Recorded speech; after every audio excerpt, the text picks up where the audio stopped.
ಭಾರತೀಯ ಜನತಾ ಪಾರ್ಟಿ ಸಂವಿಧಾನ ಮತ್ತು ಪ್ರಜಾಪ್ರಭುತ್ವದ ಮೇಲೆ ನಂಬಿಕೆ ಇಟ್ಟಿರುವಂಥ ರಾಜಕೀಯ ಪಕ್ಷ.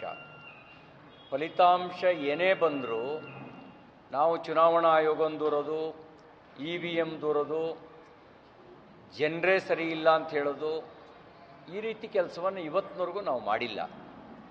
ಕಾಂಗ್ರೆಸ್ಸು ಹೇಗೆ ಅಂದರೆ ಅವ್ರ ಪರ ಚುನಾವಣೆಗೆ ಬಂದರೆ ಅದು ಜನಾದೇಶ, ಅವ್ರ ವಿರುದ್ಧ ಚುನಾವಣೆ ಬಂದರೆ EVM ಸರಿ ಇಲ್ಲ,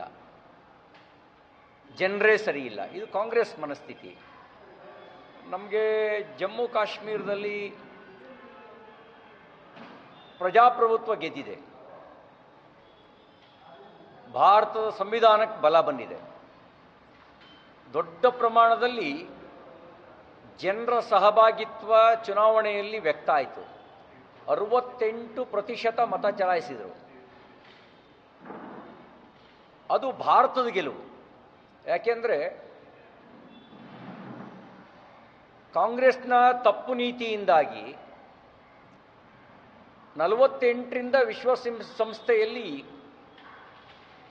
ಕಾಶ್ಮೀರದ ಸಮಸ್ಯೆಯನ್ನು ಒಂದು ವಿವಾದ, ಅಂತಾರಾಷ್ಟ್ರೀಯ ಸಮಸ್ಯೆ ಅಂತೇಳಿ ಬಿಂಬಿಸುವ ಕೆಲಸ ನಡೆದಿತ್ತು.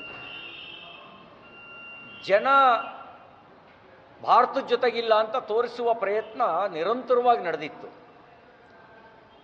ಆದರೆ ಚುನಾವಣೆಯಲ್ಲಿ ಕಣಿವೆಯಲ್ಲಿ ಮತ್ತು ಜಮ್ಮುನಲ್ಲಿ, ಕಾಶ್ಮೀರ ಕಣಿವೆಯಲ್ಲಿ ಮತ್ತು ಜಮ್ಮುನಲ್ಲಿ ದೊಡ್ಡ ಪ್ರಮಾಣದಲ್ಲಿ ಮತ ಚಲಾಯಿಸೋದ್ರ ಮೂಲಕ ಯಾರಿಗೆ ಹಾಕ್ತಾರೆ ಅನ್ನೋದು ಎರಡನೇ ಮಾತು.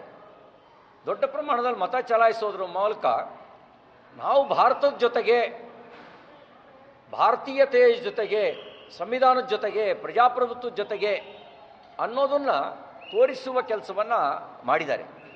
ಹಾಗಾಗಿಯೇ ನಾನು ಹೇಳಿದ್ದು ಇದು ಭಾರತದ ವಿಜಯ, ಪ್ರಜಾಪ್ರಭುತ್ವದ ವಿಜಯ ಅಂಥೇಳಿ. ಹರಿಯಾಣದಲ್ಲಿ 3ನೇ ಬಾರಿಗೆ ಅಧಿಕಾರ ಹಿಡಿಯುವತ್ತ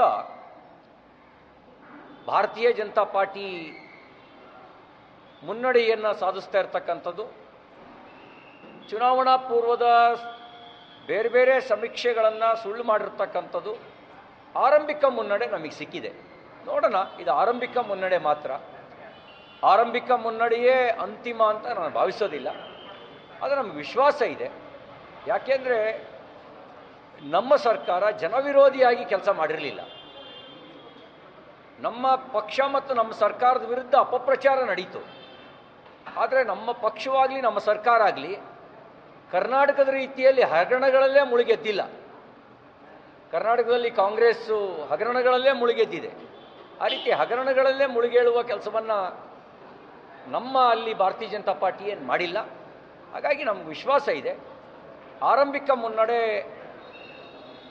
ತುಸು ಸಮಾಧಾನವನ್ನು ತಂದಿದೆ. ನೋಡೋಣ, ಅಂತಿಮ ಫಲಿತಾಂಶ ಬರೋವರೆಗೂ ಬಹುಶಃ 12:30 1 ಗಂಟೆ ಹೊತ್ತಿಗೆ ಒಂದು ಕ್ಲಿಯರು ದಿಕ್ಸೂಚಿ ಸಿಗ್ಬೋದು, ಒಂದು ಸ್ಪಷ್ಟತೆ ಸಿಗ್ಬೋದು. ಅಲ್ಲಿವರೆಗೂ ಕಾಯಬೇಕಾಗತ್ತೆ.